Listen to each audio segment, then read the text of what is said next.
ही दोराबजी टाटा जमशेदजींचा मुलगा, ज्याने त्यांची सगळी स्वप्न सत्यामध्ये आणली. वलवण डॅम त्यांनी बांधलं, इंडियन इन्स्टिट्यूट ऑफ सायन्स त्यांनी बांधलं, जमशेदपूरला टाटा स्टील दोराबजी टाटानी हे केलं. त्यांची पत्नी मेहरबाई म्हणून होती, ती कॅन्सरनी गेली.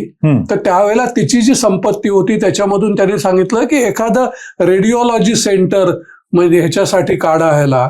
तर हे जे होत्या टाटा मेमोरियल हॉस्पिटल काढलं. JRD टाटांच्या कारकिर्दीमध्ये 41 साली सुरू झालं. JRDच्या नंतर लक्षात आलं की भारतामध्ये एवढ्या मोठ्या प्रमाणावरती कॅन्सर आहे, तर तो आपल्या टाटा समूहाच्या आवाक्याच्या बाहेरची गोष्ट आहे. म्हणून त्यांनी नेहरूंना गळ घातली की अमेरिकेमध्ये काही जी 4 कॅन्सर इन्स्टिट्यूट्स आहेत, ह्या तिथलं ॲटॉमिक एनर्जी जे डिपार्टमेंट आहे ते चालवतं. तुम्ही भारतामध्ये सुद्धा हीच संकल्पना राबवा. आम्ही आमचं जे हॉस्पिटल आहे आमचं नावही काढून टाका, पण हे सरकारतर्फे चालवा, कारण आमच्याकडे एवढे पैसे नाहीत की जे संपूर्ण भारताला पुरे पडतील एवढे ह्याच्यासाठी. नेहरूंना काही ते आवडलं नाही.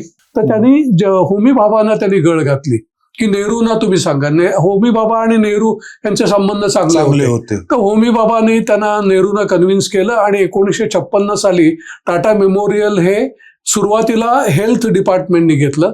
1 वर्षभरामध्येच लक्षात आलं JRD टाटांच्या की हेल्थ डिपार्टमेंटला ह्याच्यामध्ये काही इंटरेस्ट नाही.